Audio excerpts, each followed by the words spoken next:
నేటికి అసెంబ్లీ సమావేశాలు జరుగుతుంటే వైసీపీ సభ్యులు సభకు రాకుండా నాటకాలు ఆడుతున్నారని టీడీపీ ఎమ్మెల్యే రెడ్డపగారి మాధవి విమర్శించారు.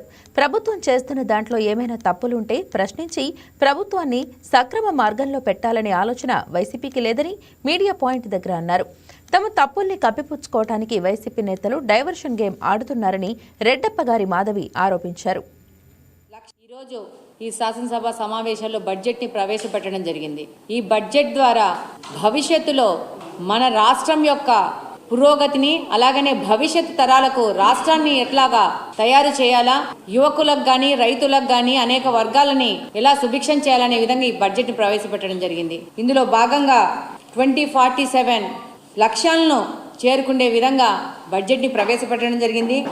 అన్ని వర్గాలని అన్ని రంగాలని సమాన ప్రాతిపదిక ఇస్తూ ఈరోజు బడ్జెట్ని ప్రవేశపెట్టడం జరిగింది.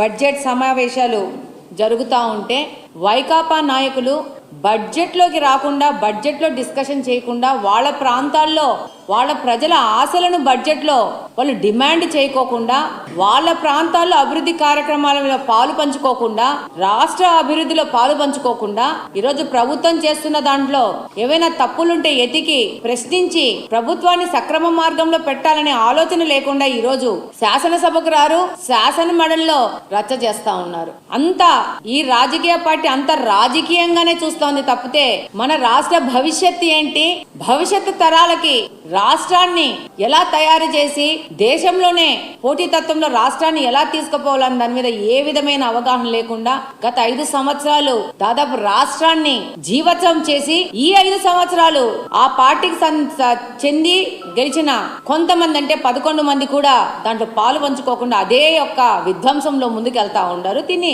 రాష్ట్ర ప్రజలందరూ కూడా గమనించాలని నేను కోరుకుంటా ఉన్నాను. ఈరోజు మీరు ముఖ్యంగా గమనిస్తే రాష్ట్ర బడ్జెట్ ను దాదాపు 3,32,205 కోట్లతో ప్రతిపాదించడం జరిగింది. అందులో ముఖ్యంగా మనము చెప్పుకోవాల్సింది ఏంటంటే మూలధన వ్యయాన్ని 53,195 కోట్లుగా కేటాయించడం అనేది అభినందించదగిన విషయం. ఎప్పుడు మూలధన వ్యయాన్ని మనం ఎక్కువగా కేటాయిస్తామో దాంతోనే అభివృద్ధి పనులు సాగుతాయి, రాష్ట్రానికి రాబడులు వస్తాయి, పన్నులు వస్తాయి. ఇవన్నీ విస్మరించి ఇందులో ఇంకా ఏదన్నా మార్పులుంటే చెప్పాల్సింది పోయేసి రాజకీయంగా దీన్ని ఒక అడ్వాంటేజ్గా తీసుకొని ప్రజలని మభ్యపెట్టాలనే ఉద్దేశంలో ముందుకెళ్తున్నారు. ప్రజలు కూడా గమనిస్తున్నారు ఏం చేస్తున్నారు వీళ్ళని చెప్పి. ఈరోజు ఈ శాసనసభ సమావేశాల్లో బడ్జెట్ని